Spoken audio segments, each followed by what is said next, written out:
ìwọ tó pọ̀ nípa agbára lágbèéga, ìwọ la yìn lógo fún iṣẹ́ ìyanu rẹ, fún ìṣògo rẹ nínú ayé ẹni kankan.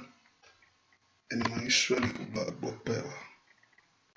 Bàbá bájútó wa jẹ́ àríọ̀. Ní àṣálẹ́ yìí, Olúwa jẹ́ àríọ̀. Lord, meet us at the point of our needs. Bá wa pàdé, náwó agbára ńlá, náwó ògo ńlá, náwó ìyanu ńlá. Ní àárẹ̀ lógo bàbá, a ó sì gbé ọ̀gá, a ó sì yìn ọ́ lógo. Láì lórúkọ Jésù Kristi, Olúwa wa, àmín. Ọlọ́run bẹ̀rẹ̀ sí dúpẹ́ lọ́wọ́ Jésù fún oore ọ̀fẹ́ tó fún ọ. Ká dúpẹ́ lọ́wọ́ Ọlọ́run fún ìyanu rẹ̀ lórí ayé wa yìí.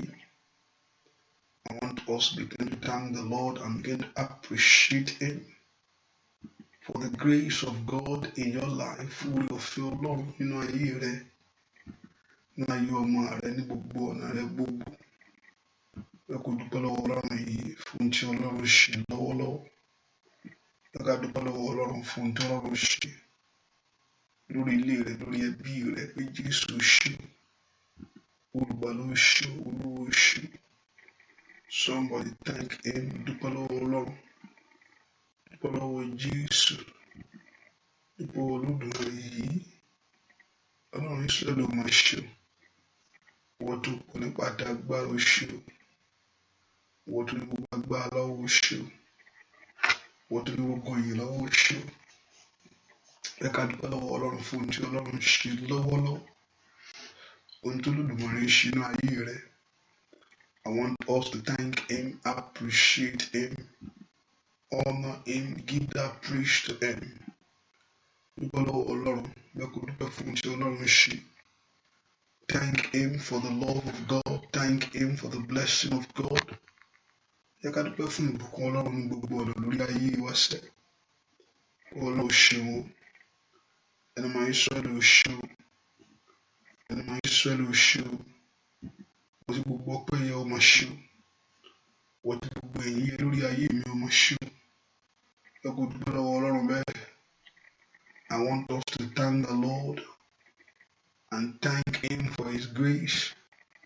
Ẹ kò dúpẹ́ fún àǹfààní ńlá èyí tí Ọlọ́run fún wa yìí. Ẹ ká dúpẹ́ fún oore ọ̀fẹ́ Ọlọ́run lórí ayé wa, pé Jésù ṣe o, pé Jésù mà ṣe o. Ọlọ́run mi ò mà ṣe o.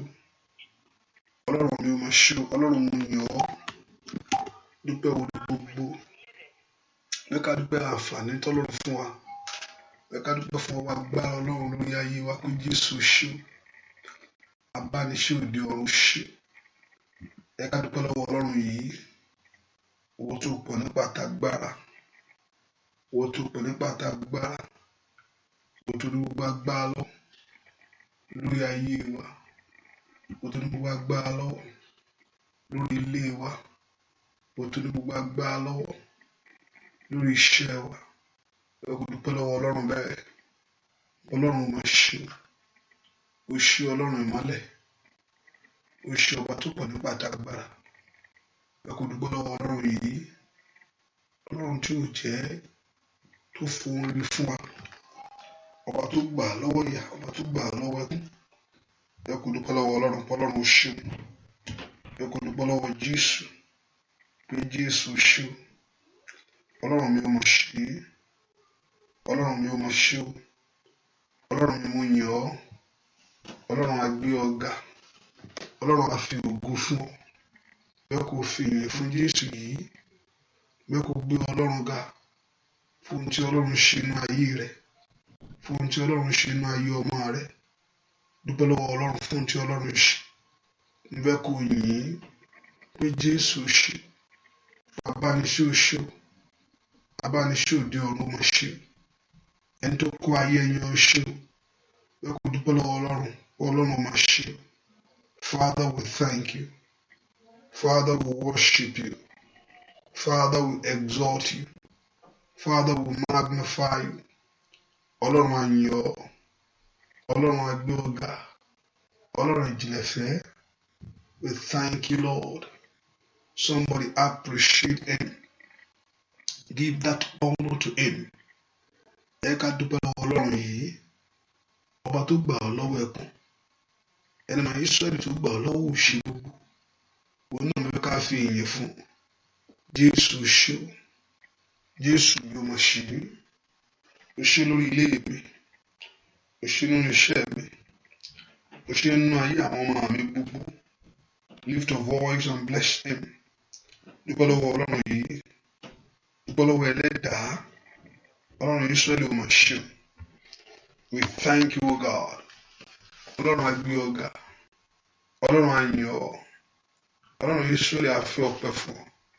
Somebody exalt him right now. Bẹ́ẹ̀ kó dúpẹ́ lọ́wọ́ Ọlọ́run, bí tí Ọlọ́run bá ìrìn àjò ayé rẹ dé. Bẹ́ẹ̀ kó dúpẹ́ lọ́wọ́ ẹlẹ́dàá pé Jésù ṣe o. Ọlọ́run mi ó máa ṣe, Ọlọ́run mo yìn ọ́. Thank him, thank the Lord, appreciate the King. Let's say, Lord, we thank you, Lord, we honor you, Lord, we appreciate you. We give that honor to your name. A gbé orúkọ rẹ ga, tí ìwọ Ọlọ́run ṣe. A gbé orúkọ rẹ ga, fún tí ìwọ Ọlọ́run ṣe. A gbé orúkọ rẹ ga, fún tí ìwọ Ọlọ́run ṣe. A gbé orúkọ rẹ ga, fún tí ìwọ Ọlọ́run ṣe. A yìn ọ́ fún tí ìwọ Ọlọ́run ṣe. A yìn ọ́ fún iṣẹ́ ìyanu rẹ. Somebody exalt him. Dúpẹ́ lọ́wọ́ Ọlọ́run yìí, Olúwa ṣe. Ọlọ́run mi ó máa ṣe o. Ọlọ́run mi ó máa ṣe. Ọlọ́run mi ó máa ṣe. Ọlọ́run mo fọpẹ́ fún ọ. Ọlọ́run mo fi ìyìn fún ọ. Mo fi ìyìn fún ọ. Mo fi ìyìn fún ọ lórí ayé mi.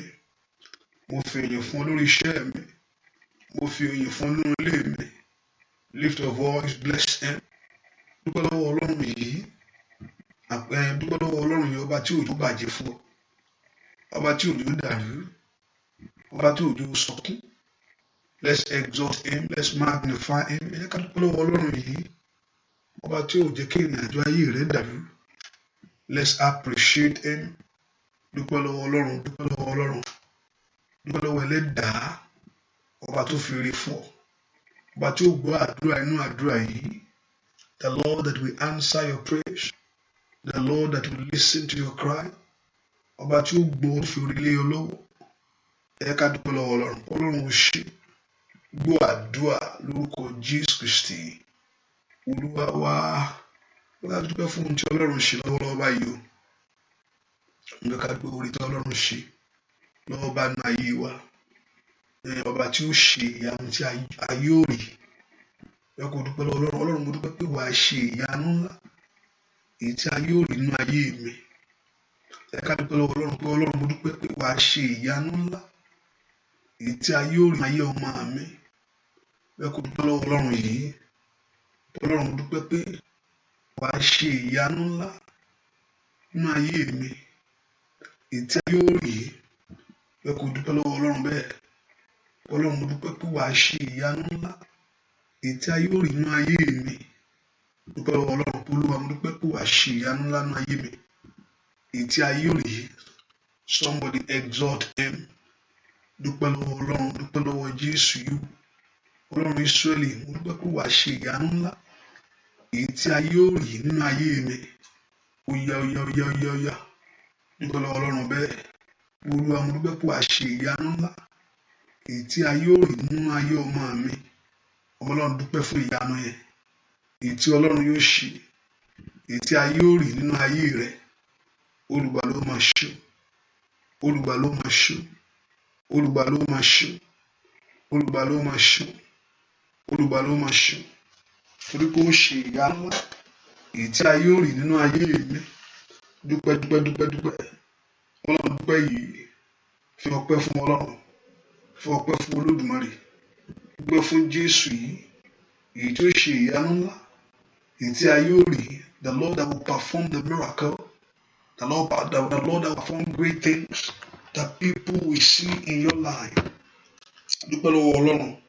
Ọba tí ó ṣe ìyanu èyí tí ayé ò rí nínú ayé rẹ. Dúpẹ́ lọ́wọ́ Ọlọ́run. Dúpẹ́ lọ́wọ́ Ọlọ́run bẹ́ẹ̀. Olúwa mo dúpẹ́ pé wàá ṣe ìyanu èyí tí ayé ò rí nínú ayé mi. Tí ayé ò rí nínú ọ̀nà mi gbogbo. Lift your voice and talk to him. Ọlọ́run mo dúpẹ́ pé wàá ṣe ìyanu èyí tí ayé ò rí nínú ọ̀nà mi gbogbo. èyí tí ayé ò rí nínú ayé mi. Dúpẹ́ lọ́wọ́ Ọlọ́run yìí, dúpẹ́ lọ́wọ́ Jésù. Olùgbàlà, mo dúpẹ́ fún bó ṣe ìyanu èyí tí ayé ò rí nínú ayé mi. Dúpẹ́ lọ́wọ́ Ọlọ́run yìí, dúpẹ́ lọ́wọ́ Ọlọ́run yìí, dúpẹ́ lọ́wọ́ Jésù yìí, ọba tí ó ṣe ìyanu ńlá èyí tí ayé ò rí. Dúpẹ́ lọ́wọ́ Ọlọ́run, kọ́lọ́run máa ṣe, torí pé wàá ṣe ìyanu ńlá èyí tí ojú ò rí. Ẹ ká dúpẹ́ lọ́wọ́ Ọlọ́run bẹ́ẹ̀, Ọlọ́run máa ṣe, bí wàá ṣe ìyanu ńlá èyí tí ayé ò rí. Olùgbàlà ló máa ṣe fún ìyanu tó ṣe èyí tí ayé ò rí nínú ayé mi. Thank you, Lord Jesus. Mo dúpẹ́ lọ́wọ́ ẹ pé wàá ṣe ìyanu nínú ayé èyí tí ayé ò rí.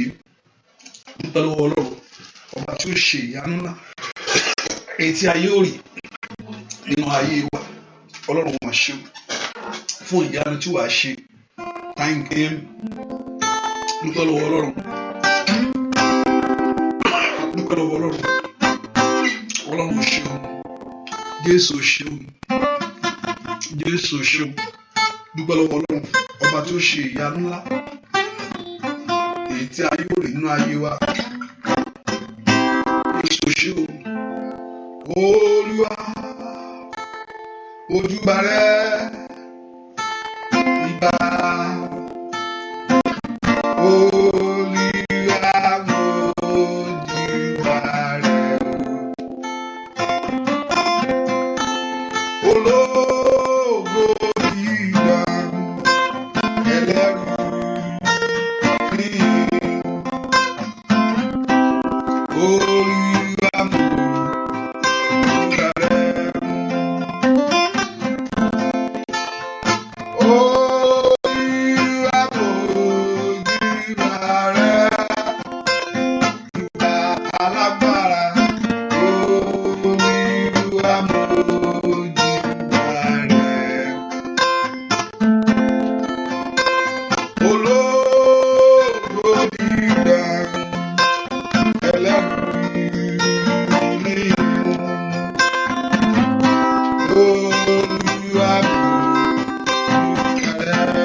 Dúpẹ́ lọ́wọ́ Ọlọ́run, dúpẹ́ lọ́wọ́ Jésù, Ọlọ́run tó pọ̀ nípa. Dúpẹ́ lọ́wọ́ Jésù, ọba tó wù. Jésù máa ṣe. Dúpẹ́ lọ́wọ́ Ọlọ́run, ọba tó pọ̀ nípa àtàgbára. O ṣé o, Jésù ṣe, Jésù ṣe, Jésù ṣe. Ọlọ́run ìyanu mọ́. Jésù máa ṣe o, Jésù ṣe o. Olùgbàlà ó ṣe lórí ayé rẹ, ó ṣe o. Dúpẹ́ lọ́wọ́ Ọlọ́run yìí, Ọlọ́run ìyanu máa ṣe. I want us to thank him. Ó sọ fún wa pé tá a bá ń bọ̀ ká wá pẹ̀lú ọpẹ́ nu. Jésù ṣe ọlọ́run yanu máa ṣe o. Jésù ṣe o. Kábíyèsí rẹ Olódùmarè tó ga, ìrẹsì ọba mọ́ta. Ó yá ìlú. Kábíyèsí rẹ Olódùmarè tó bàbá mi ga, ìrẹsì ọba mọ́ta. Ọwọ́ rẹ dà. Kábíyèsí rẹ Olódùmarè tó ga, ìrẹsì ọba mọ́ta. Kábíyèsí kábíyèsí. Ọwọ́ rẹ dà. Ìjọ rẹ dà. Ọlọ́run wa. Alágbára gíga o, ọba wúrà. Ọba tó pọ̀ nípa agbára bàbá mi o. Abániṣe òbí ọ̀run bàbá ńlá. Ọwọ́ rẹ̀ dàṣẹ. Ó yá kìí fún Olódùmarè. Kábíyèsí ńlá. Ọba tó gbà wá lọ́wọ́ ayé. Ó yá kábíyèsí rẹ̀ Olódùmarè tó ga, ìrẹsì ọba ọba. Kábíyèsí rẹ̀ Olódùmarè tó ga, ìrẹsì ọba ọba. Kábíyèsí kábíyèsí. Ọpẹ́ yẹ ọ́, ọpẹ́ yẹ ọ́. Ìyẹ́ ọ́, ìyẹ́ ọ́. Ògo yẹ ọ́, ògo yẹ ọ́. Ọba tó pọ̀ nípa agbára bàbá ńlá. Ó yá dúpẹ́ lọ́wọ́ Olódùmarè yìí o. Lórí ọmọ rẹ, lórí ọkọ. Ọba tí òjò sọ fún. Ọba tó ń gbàdúrà sẹ́. Ó yá o. Ó yá dúpẹ́. Ṣé o Jésù lórí ọmọ ògo. Ṣé o Jésù lórí ayé wa. Ṣé o fún ìgbàlá ọmọ rẹ. Ṣé o Jésù lórí iṣẹ́. Ṣé o Jésù. Ó ṣeun o Jésù. Ó ṣe o Jésù. Adúpẹ́ o Jésù. Ó ṣe o Jésù. Amọ̀gbẹ́ wa o bàbá Jésù. Ó ṣe o Jésù. Ó yá. Ó ṣe o Jésù. Lórí ilé ṣe o Jésù. Lórí ọmọ ṣe o Jésù. Nínú ọdún yìí ṣe o Jésù. Ọba tó mú ọ bẹ̀rẹ̀. Lift your voice and praise him. Ọba ńlá ṣe o Jésù. Dúpẹ́ lọ́wọ́ Ọlọ́run tó ṣàánú fún ọba tó ní kojú tì ọ́. Ọba ọ̀gá fẹ́ kí n parí ẹ̀sọ́ ọdún tó kọjá yẹn o. Ìwọ ọ̀tá ni. Kò jẹ́ pé Sátánì fẹ́ mú yàn lọ sọ́run àpáàdì nìkan. That is his own purpose. Ó fẹ́ mú yàn kú òun ayé gangan. Kò jẹ́ pé Sátánì pé èrò ń gbẹ́ ni pé kí yàn lọ sọ́run àpáàdì. Pé ọ̀run àpáàdì fẹ́ kí yàn lọ nìkan. Kò ń ṣe yẹn nìkan náà ló fẹ́ kó ṣẹlẹ̀ sójú ẹ̀. Ó fẹ́ kí ẹ̀gbọ́n tiẹ̀ kó tiẹ̀ má tiẹ̀ ráyé gbé. Ara iṣẹ́ ẹ̀ náà nìyẹn. Part of his life is job to steal, to kill, and to destroy. To steal, to kill. Láti pa olú ẹ̀ kan kíá. Ẹlòmíì gẹ́gẹ́ ó pa ẹlòmíì sára àpáyé ló pẹ̀lú míì. Ẹlòmíì àpáyé ló pẹ̀lú míì. Ẹlòmíì wà láyé ó wà bí ẹni tí kò wà. ayé ò ní túmọ̀ sí ìrú Sátánì yẹn láti mú wa láti pa ayé yẹn sí àpá ayé. Kò fẹ́ kí ayé yẹn nítumọ̀, kò fẹ́ kí ayé yẹn rí ohun kan ṣe, kò fẹ́ kí ayé yẹn rí ètò rẹ̀. Ẹ jẹ́ ká dúpẹ́ lọ́wọ́ Ọlọ́run. Bọ́tà ṣe rò ó, ọba tó mú ọ lọ ọdún tó kọjá yìí, bó ti mọ̀ ní I have that faith and the assurance in him. Ọba tó mú ọ la ilé tó kọjá já yẹn, the past year, also he's going to see you through this year. Ọba tó mú ọ ìrìn àjò ọdún tó kọjá yẹn yóò mú ọ làájá. So mo fẹ́ ká dúpẹ́ fún ohun tí Ọlọ́run ṣe. Pé Ọlọ́run ṣe wọ́n tó mú kọjá ọdún tó kọjá yẹn. Ó mú mi làájá, ó mú mi làájá. Bẹ́ẹ̀ kò dúpẹ́ lọ́wọ́ Ọlọ́run bẹ́ẹ̀. Ọlọ́run ṣe, Ọlọ́run ṣe, Ọlọ́run ṣe, Ọlọ́run ṣe. Ọlọ́run mo yìn ọ́, Ọlọ́run mo gbé ọ ga. Ọlọ́run mo gbé ọ ga fún ohun tó ṣe. Ó mú mi làájá, ó mú mi la ọdún ìjà. Ó mú mi làájá, ìkàdó zakandalaba ìkàlàbà. Lozunto comprende sikentelebo. Ẹ dúpẹ́ lọ́wọ́ ọba tó yóò mú ọ làájá. Ọba tó mú ọ la ọdún tó kọjá yẹn yóò tún mú ọ la ilé ìjà. Dúpẹ́ ẹ jẹ́ ká dúpẹ́ orí yẹn kó lè tún lè ṣe ilé inú ayé wa. Àwa náà la máa ń sọ pé ẹ bá dúpẹ́ orí àná yóò rí mìíràn gbà. Àwa náà la máa ń sọ bẹ́ẹ̀. Pé ẹni tó bá dúpẹ́ orí àná, pé ohun tó tọ́ sí ẹni dúpẹ́ orí àná ni pé èmi tọ́ sí. Ẹ ká dúpẹ́ pé Ọlọ́run mo dúpẹ́ pé ohun ẹ̀la ọdún tó kọjá yẹn já o. Mo sọ pé ètò rẹ nínú ayé mi yóò wá sí ìmúṣẹ. Gbọ́ àdúrà lórúkọ Jésù Kristi. Olúwa wa ẹ pé orúkọ Jésù. Gbogbo tó lè dènà àdúrà mi, ẹ̀ṣẹ̀ ní àìnígbàgbọ́. Ọlọ́run fi ẹ̀jẹ̀ rẹ bá mi fẹ́ parẹ́ lónìí o. Olúwa bá mi fẹ́ ẹ̀jẹ̀ rẹ yanjú ẹ̀. Whatever thing that can stand as hindrances in my way, oh God, ask the Lord to begin to remove it. Ohun tó lè jẹ́ ìdíwọ́ ní ọ̀nà mi nínú àdúrà, Olúwa mú kúrò. Ẹ pé orúkọ Jésù, ẹ̀jẹ̀ Jésù mú kúrò. Kó yẹ ọmọ Ọlọ́run ẹ gbàdúrà. Ask the Lord to remove whatever thing that can stand as hindrances in my way in this prayer. Ask the Lord to remove it. Ẹ pé orúkọ Jésù. Ohun tó lè jẹ́ ìdíwọ́ àti ìdènà fún mi nínú àdúrà yìí, ní orúkọ Jésù, Olúwa mú kúrò. Somebody begin to pray that prayer that the Lord Jehovah God begin to remove it. In the name of Jesus, ask the Lord God of heaven to remove it.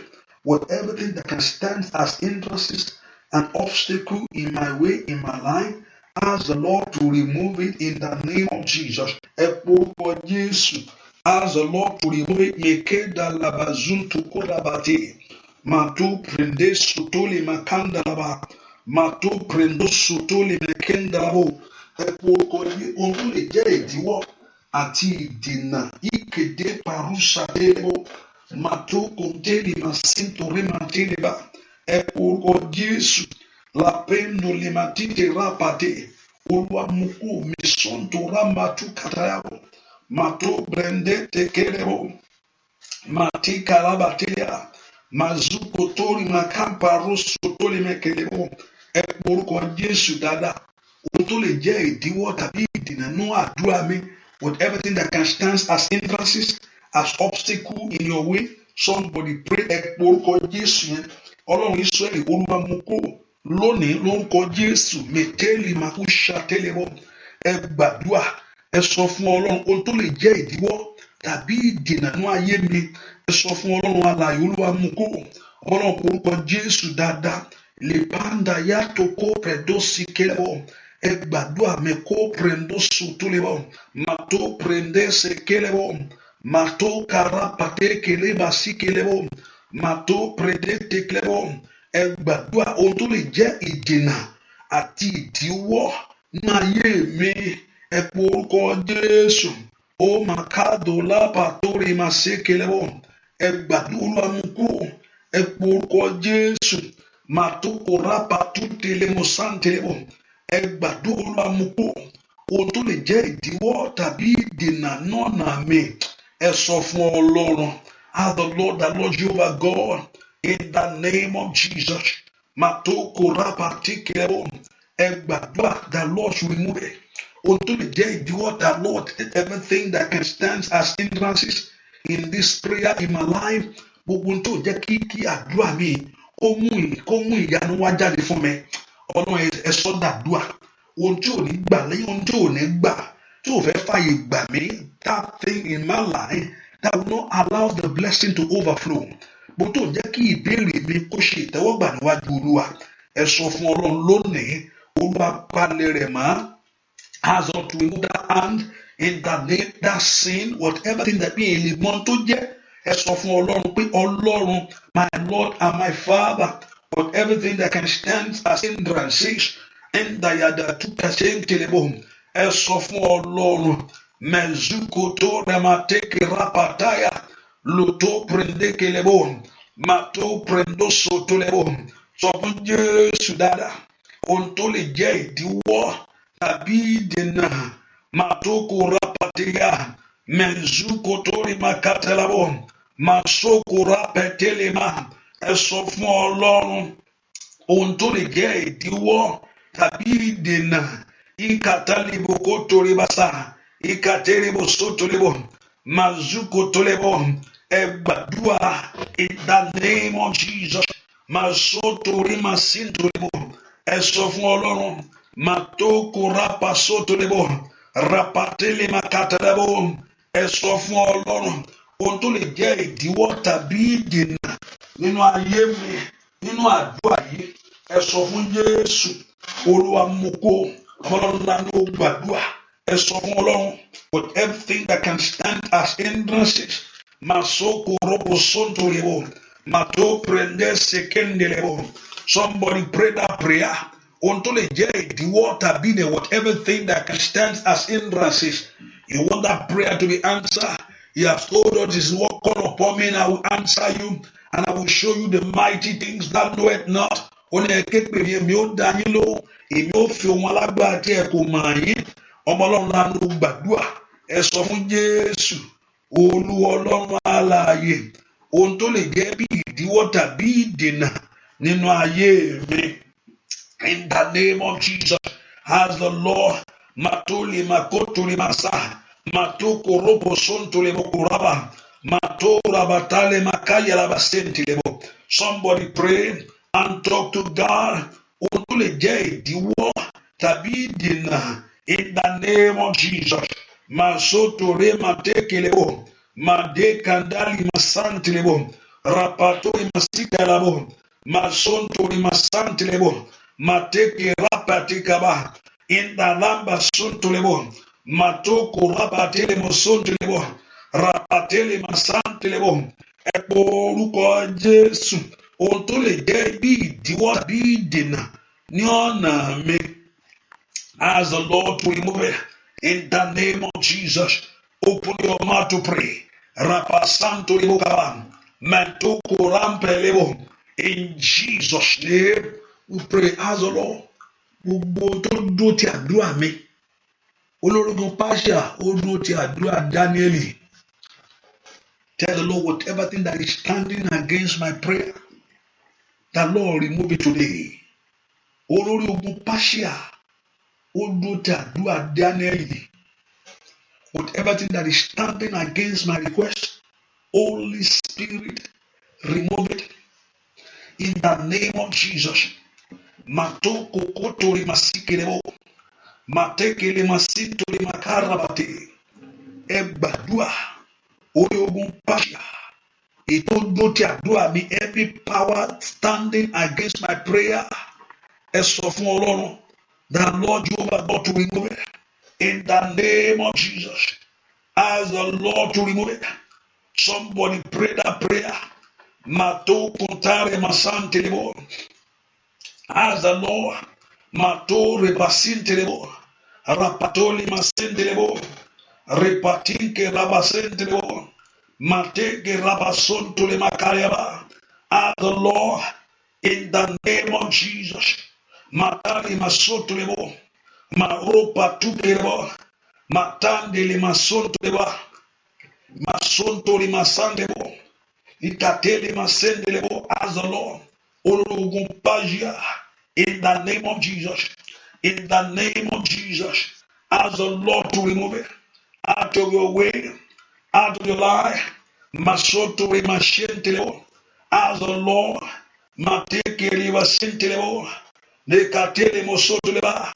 as the Lord as on today.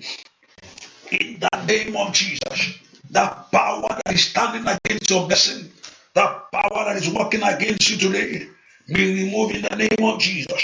Ẹ pe orúkọ Jésù, gbogbo agbára tó dó bí ìdènà àti ìdíwọ́ nínú àdúrà yìí, in my life, gbogbo tó máa ń gbé àdúrà sọnù, gbogbo tó máa ń jí ẹ̀bẹ̀ àdúrà gbé, ask the Lord to put an end to it in your life. Ask the Lord to put an end to it in your life. Reposoto kanda yabaya. Letekereba. In the name of Jesus, open your heart to pray. Whatever thing that stands as hindrances, obstacle in my way, in my life, the Lord remove it in the name of Jesus. Maseka told him, ask God to remove that failure from me. The yoke of failure break in my life. The yoke of sickness break in my life. Ask the Lord to remove whatever thing that is holding back your miracle, that is holding back the manifestation of your request. Open your heart to pray. Tell the Lord, Mekadaba, Shatia, Bado, Brando, Sekelewo, whatever thing that is standing as hindrances, gbogbo tó jẹ́ bí ìdènà fún ayé mi lónìí, ní orúkọ Jésù, ask the Lord to remove it in the name of Jesus. In Jesus' name, we pray. Ó ní Bíbélì sọ pé Ọlọ́run pé kíní yẹn ohun tí ò sí bẹ́ẹ̀ pọ́n wà pé kò sí o. Ó ní Bíbélì sọ pé he called those things that were not as they were. Ohun tí kò sí ó pè é jáde. Bẹ́ẹ̀ pé ó wà kò sí ṣùgbọ́n Ọlọ́run pè é jáde. Ó sì jáde wá. Ohun tí ò sí ni ó sì pè é jáde. Ó sì jáde wá. I want you to open your heart to pray and tell the Lord, ìwọ ní ayé mi jáde wá.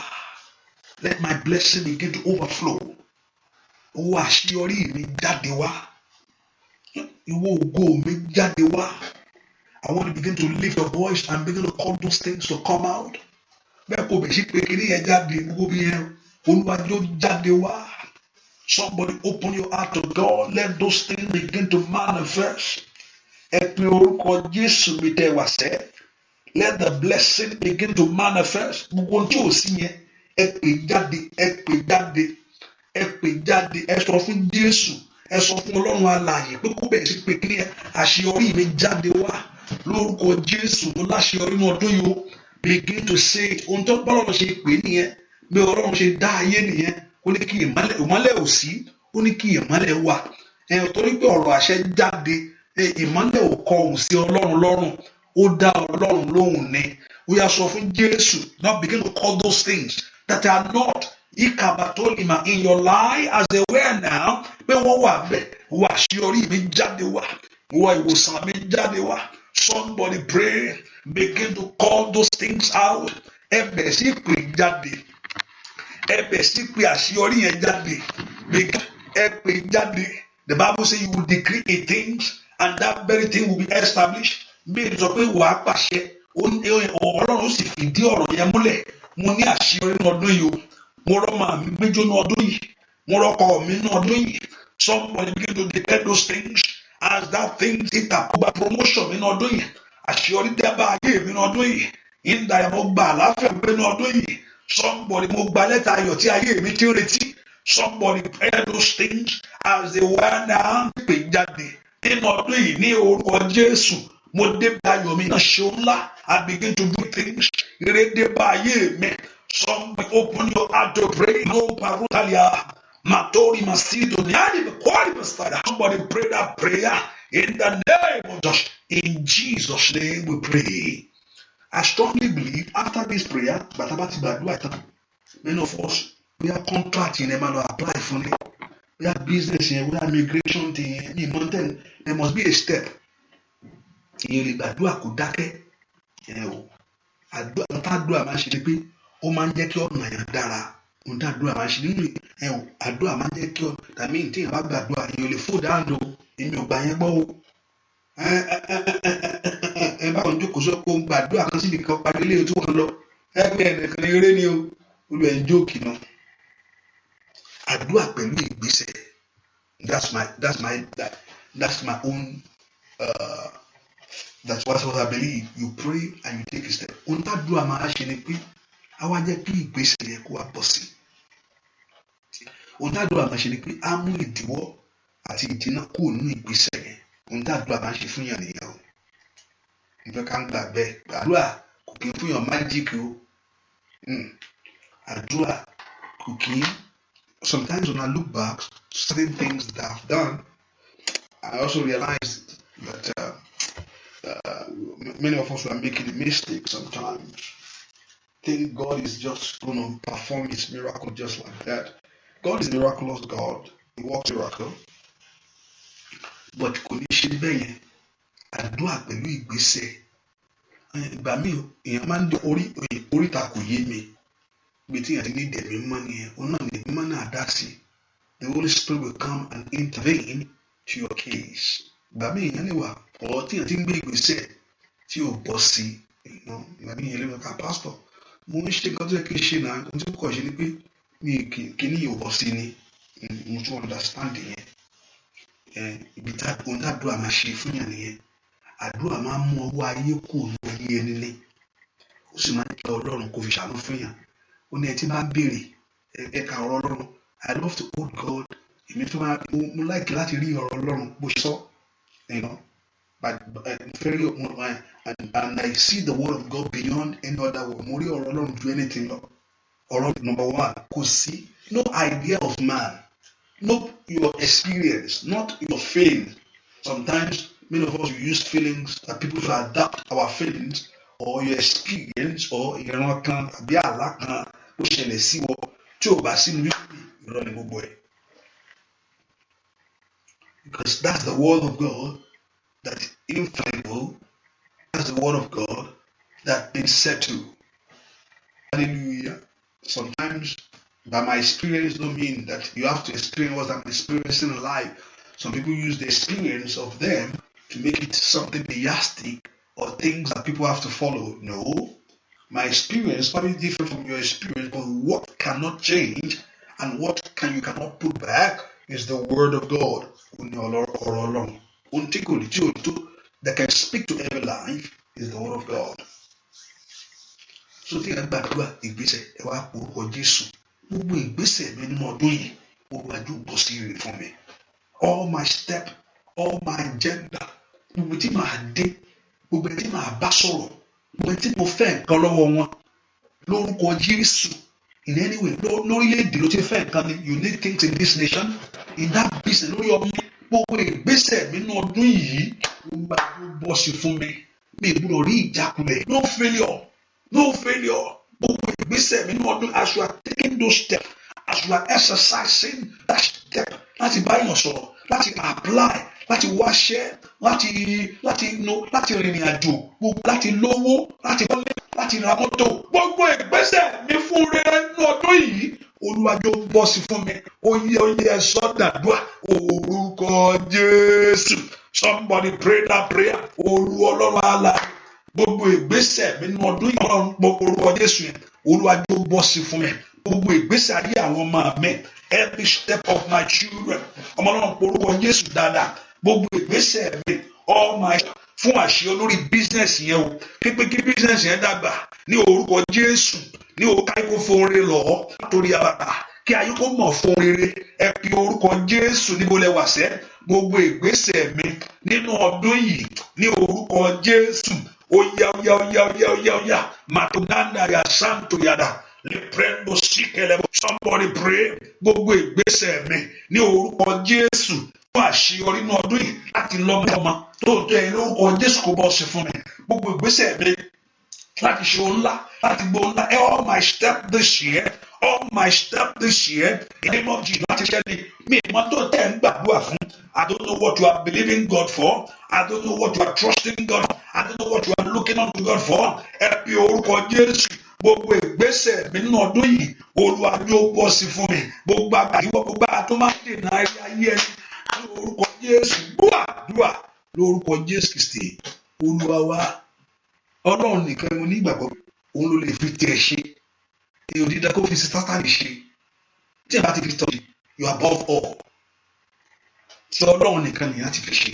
every day to ṣe èèyàn nídìí ẹ̀ ẹni tí èèyàn nídìí ẹ̀ ní pé ti Ọlọ́run ni tọ̀tá fi tọ̀tá rẹ ṣe tí èèyàn bá ti fi ti Ọlọ́run ṣe tọ́lọ́run sì mọ̀ bẹ́ẹ̀ ó borí gbogbo nǹkan. That's what you need in life. Wọ́n orúkọ Jésù ọ̀nà àbáyọ mi ńlá lórúkọ Jésù ọ̀nà àbáyọ mi ńlá náà tó yìí. Ẹ rántí our scripture mi mọ̀ bóyá ẹ mọ̀ the scripture for this prayer. Ọ̀pọ̀lọpọ̀ ẹ rántí.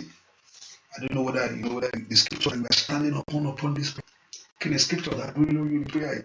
Apart from what we are praying upon God, but we are standing upon this scripture this year that the Lord you know, and Psalm 37 verse 40, the Lord shall help me. Ọlọ́run yóò ràn mí lọ́wọ́, and that's only help that you can find in life. Ìrànlọ́wọ́ ni tọ́lọ́run bá ti ràn yàn lọ́wọ́, tọ́lọ́run bá ti ràn yàn lọ́wọ́ kò sí kankan.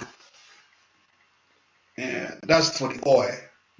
Every day we share, but the scripture, the main scripture for this prayer, Ọlọ́run yóò ràn mí lọ́wọ́.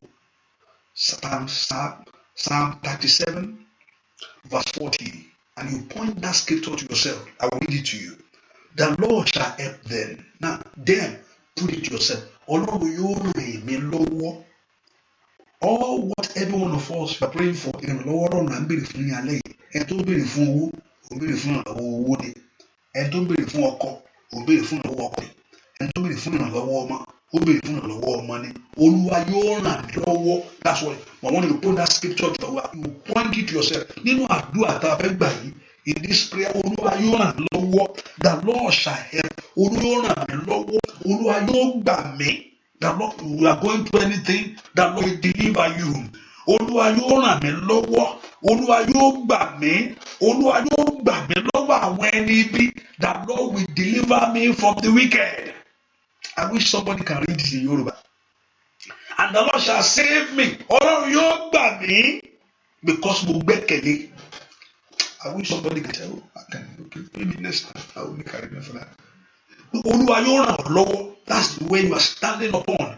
Ohun tá a gbẹ́kẹ̀lé nìyẹn. Olúwa yóò ràn mí lọ́wọ́. Ẹ pọ̀ orúkọ gbogbo tí mo ti ń fẹ́ràn lọ́wọ́ náà ọdún ìbẹ̀rẹ̀ sísọ. Olúwa dé fún ìrànlọ́wọ́ mi. And now you can get your request. Ibi tó ti fẹ́ràn lọ́wọ́ ni. Olúwa yóò get your request and begin to pray. Olúwa ràn mí lọ́wọ́ lórí ẹ̀bẹ̀. Olúwa yóò gbà mí gbogbo tó ń dí mi lọ́wọ́. Àwọn ìtọ́ ìlú òbí. Olúwa yóò ràn mí lọ́wọ́. Olúwa tó ràn Jèhóṣáfátì lọ́wọ́. Tó gbà lọ́wọ́ Ṣẹ́gun tó gbà lọ́wọ́ ogun. Ìkàdórí Màkósà Táìbà. Ọba tó ràn Hezekiah lọ́wọ́. Yóò ràn mí lọ́wọ́. Ọba tó ràn Dáfídì lọ́wọ́. Can you begin to pray in the name of Jesus? Masoto Imakataya. Meto Brendo Sekelewa. Dua lórúkọ Jésù Kristi. Olúwa wa. I begin to look at gbogbo àwọn tó máa ń lo àyájọ́ tàbí àdàbí. Ó lágbára náà sórí ọ̀rọ̀ ni. Whether àyájọ́ tàbí àdàbí ọ̀rọ̀ ni. Ohun tó jẹ́ ọ̀rọ̀ ó ní agbára. Remember, God created the earth with the word.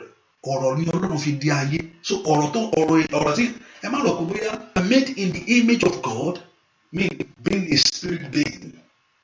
That's the image of God itself, a spirit being. We are created in the image of God, being a spirit being, as a physical being that have and remember when God made a man, but you Ọlọ́run dẹ́yìn, ó created kò lè mí kò ṣe nǹkan kan, ó kàn lie down síbẹ̀, kò ní nǹkan, kò ṣe nǹkan kan, ó kàn dúró gbogbo ni.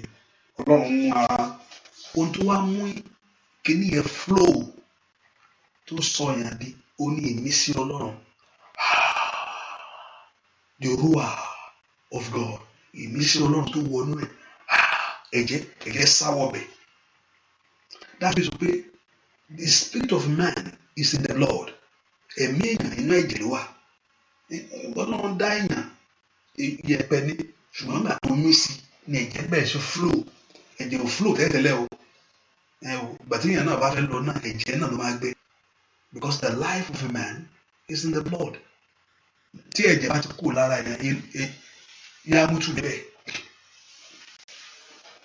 Tí ẹ̀jẹ̀ bá ti tán lára èèyàn, ẹ̀yẹ ti lọ. So life of us is in the blood. So God created us in the image of Him. Ó dá ọ ní àwòrán rẹ̀. So ọ̀rọ̀ tó ń sọ yẹn, ọ̀rọ̀ ní Ọlọ́run fi. So àyájọ́ bẹ́ẹ̀ ni àyájọ́ ẹni tó bá ń lo àyájọ́ ọjọ́ báyìí ọjọ́ báyìí ọjọ́ báyìí ọjọ́ báyìí ọjọ́ báyìí they bringing things they presenting the case ni ẹni tó sì ń lo àdàbí ọ̀rọ̀ náà ni àfi tí n bá ṣe báyìí àfi tí ilé bá ṣe báyìí ọ̀rọ̀ ni. So the power of words kò díyàn bá sọ ó lágbára o ọ̀rọ̀ kò sọ̀rọ̀ kan tó lọ gbé o a matter of a time ni because your word Jesus said the word I'm speaking to you they are life. Ọ̀rọ̀ tí mo sọ fún yín ó ní iyì ọ̀rọ̀ tí wọ́n náà ń sọ ìbí bẹ́ẹ̀ náà sọ fún pé nínú ahọ́n yìí ní ahọ́n rẹ̀ nǹkan méjì ló wà níbẹ̀ o méjì lè ń gbé káàkiri whether you are pastor or you know pastor whether you are prophet or you know prophet gbogbo èèyàn ló ní life wà níbẹ̀ death wà níbẹ̀. I've said this several times I will repeat it nínú àwọn yìí agbára ìyè wà níbẹ̀. Ìbọn Ọlọ́run náà sọ pé bó bá ṣe sọ sí mi létí màá ṣe ẹ̀pọ̀ orúkọ Jésù I speak this to la Olúwa yóò ràn mí lọ́wọ́ lórí ẹ̀bẹ̀ mi yìí upon this request mo sọ pé kẹ́ ẹ kọ́ lẹ̀ ni Olúwa yóò ràn mí lọ́wọ́ the Lord will help me nínú ọdún lórí ẹ̀bẹ̀ mi the Lord will help me ẹ pe orúkọ Jésù mi tẹ́kọ̀ àṣẹ pé Olúwa Ọlọ́run Ísírẹ́lì yóò ràn mí lọ́wọ́ lórí ẹ̀bẹ̀ mi Ọlọ́run ńlá ló gbàdúrà orúkọ Jésù orúkọ Jésù orúkọ Jésù Olúwa yóò ràn àwọn èèyàn yìí lọ́wọ́ lórí ẹ̀bẹ̀ wọn somebody pray that prayer bí Olúwa yóò ràn ọ́ lọ́wọ́ Olúwa yóò ràn ọ́ lọ́wọ́ Olúwa yóò ràn mí lọ́wọ́ Olúwa yóò ràn mí lọ́wọ́ lórí ẹ̀bẹ̀ mi Olúwa yóò ràn mí lọ́wọ́ somebody pray Olúwa yóò ràn mí lọ́wọ́ lórí ẹ̀bẹ̀ mi the Lord will help me in the name of Jesus Olúwa yóò ràn mí lọ́wọ́ lórí ẹ̀bẹ̀ mi yìí the Lord will help me upon this request somebody pray that prayer the Lord God of heaven will help you Olúwa yóò gbè mí níjà yóò gbà mí lọ́wọ́ agbára amúnisìn agbára power that is tormenting your life somebody pray that prayer ẹnìkan gbàdúrà yẹn orúkọ Jésù yẹn la ó yóò ràn mí lọ́wọ́ in Jesus name we pray Psalm 37 verse 40 hold on to that song meditate on it then the word said that the word speaks to you Ọlọ́run sọ pé òun ràn ọ́ lọ́wọ́ ni tí ò bá sí ìrànlọ́wọ́ Ọlọ́run that's why I know only promotion is not from nowhere kò sí ìrànlọ́wọ́ mi kankan èèyàn lè ní good intention láti ràn yàn lọ́wọ́ tó ẹ pé kò á lè ká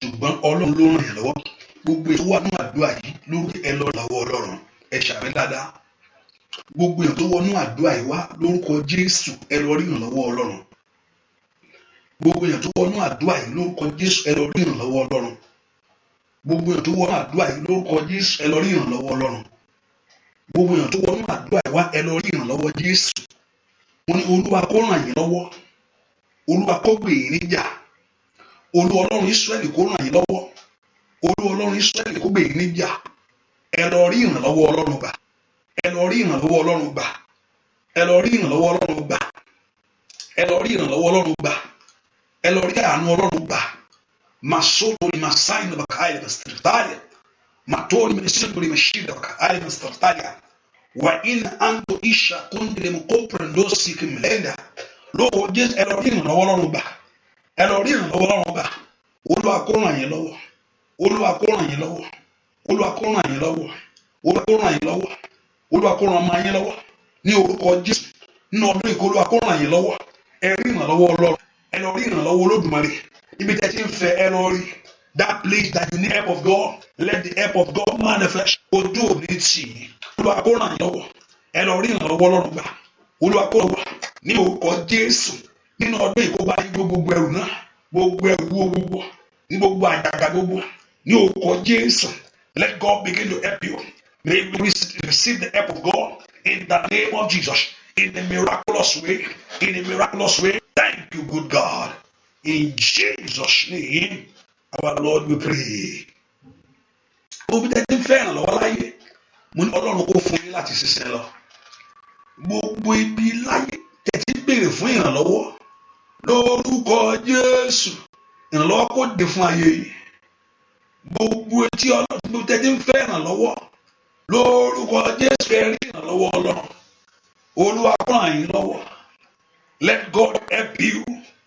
Let God help your children. Let God help your family. For that your promotion, receive it. For that your blessing, for that your fruitfulness. New struggle. That power of darkness, remove totally from your life. Go in this blessing. In Jesus' name, our Lord, we pray. Now, the scripture for that oil. Yes, the scripture for that oil is Psalm 40 verse 8. And that's for today.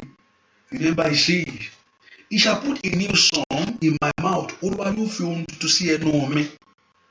Even the praise unto our God. He said, many shall see it. They say, shall be evidence of God's power in your life. Only upon you and fear and trust the Lord. As you tell the Lord, as I anoint myself with this oil, but you know,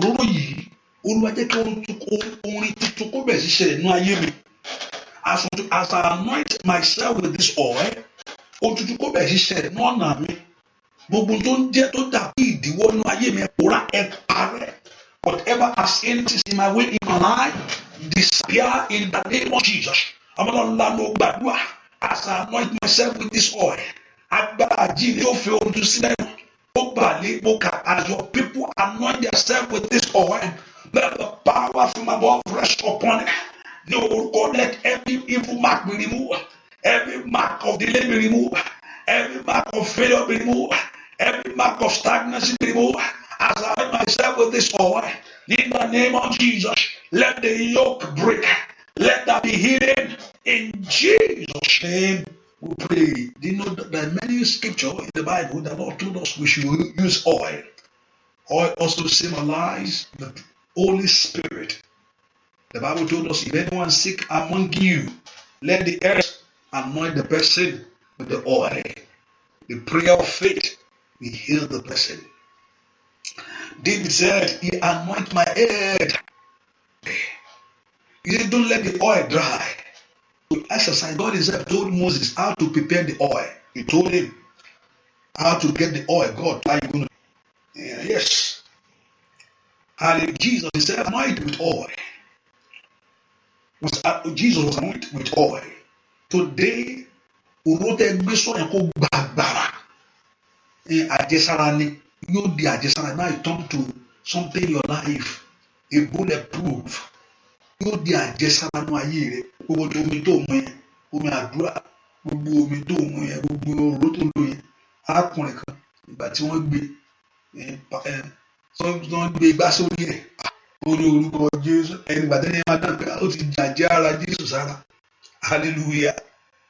Lójú ẹni wọ́n ti mú bàǹtẹ́ tó mú bàǹtẹ́ wọ́n ti já bàǹtẹ́ ìdànù pé ìwọ kẹ̀ agbára ju agbára lọ o, agbára Jésù ẹnìkan ò jù lọ.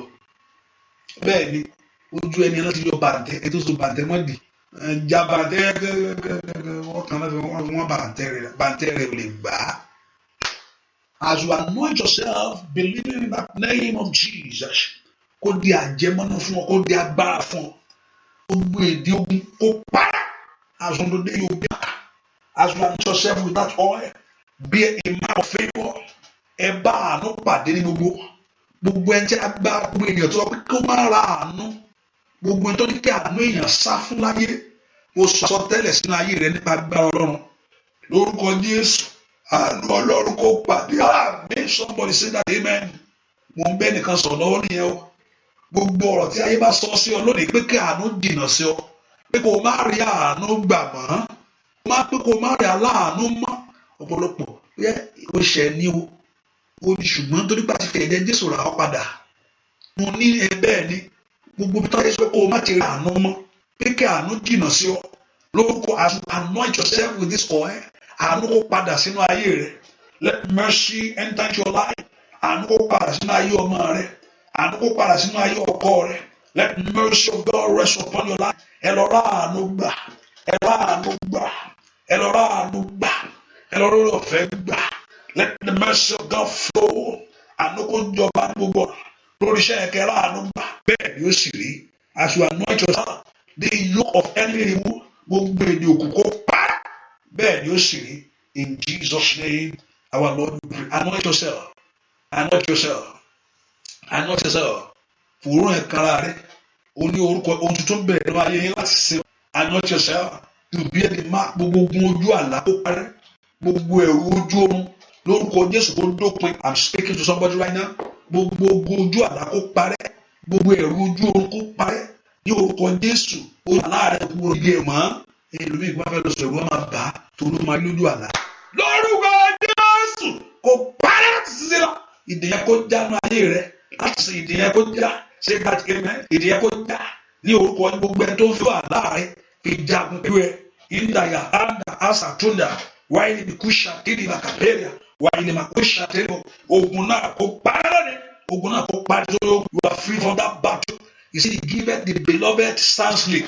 Begin to enjoy sound sleep as on this moment. Go in this blessing of God and return with a great testimony. Nínú àdúrà yìí, Olúwa kó dá yín lóhùn, Olúwa kó ṣe yín lóore ńlá. Bẹ́ẹ̀ la rí fún ayé yín o. Láì lórúkọ Jésù Kristi. Olúwa wa àmín, àmín, àmín lórúkọ Jésù. Hallelujah. Wọn kò tí béèrè nínú àjọ Ọlọ́run kó ṣe Ọlọ́run kó dáhùn ẹ̀bẹ̀ yín. And you have made your request. Kí ló dáhùn? You are trusting God for the fruit of the womb. Let the grace of God release upon your life. Receive the power. Ẹ lọ gba agbára tí yàn fi lọ sínú ipò lóyún, tí yàn fi lọ sínú ipò bímọ, kọ́lọ́run kò fi fún yín. Gbogbo ẹjọ́ pé ọkọ ní ìbámu fẹ́ bímọ láì lọ́kọ. Ohun tí Mary sọ nìyẹn o.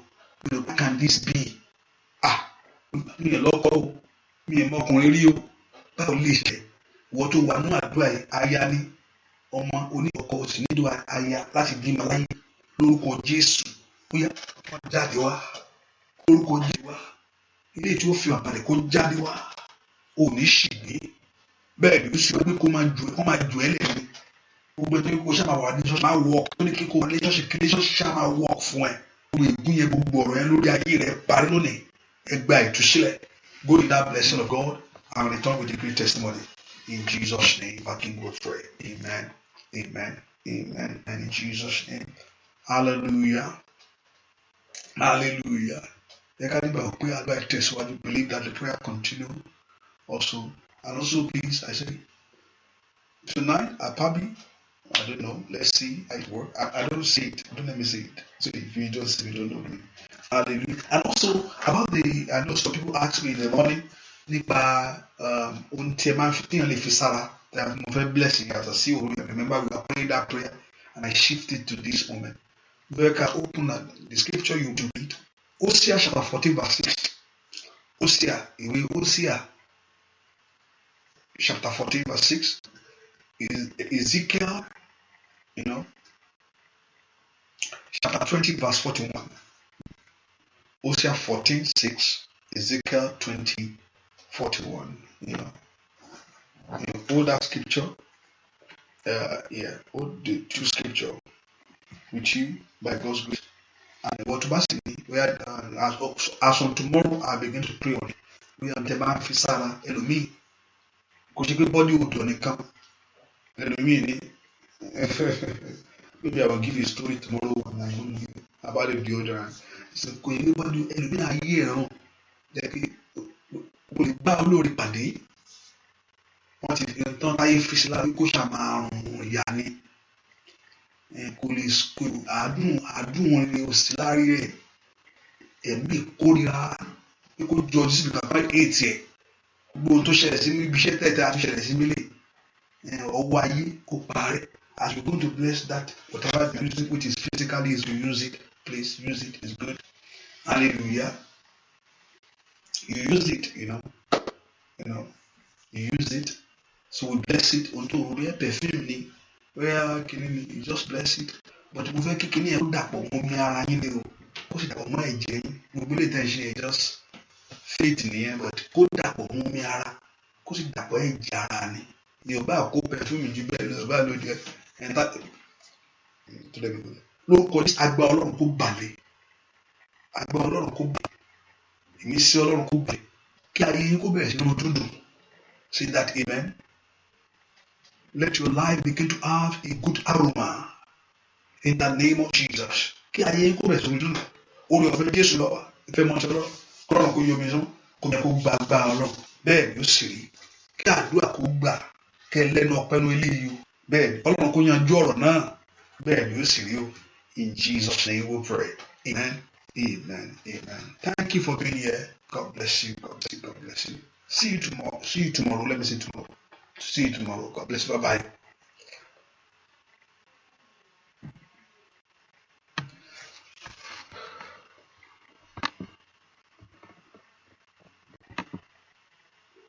Satani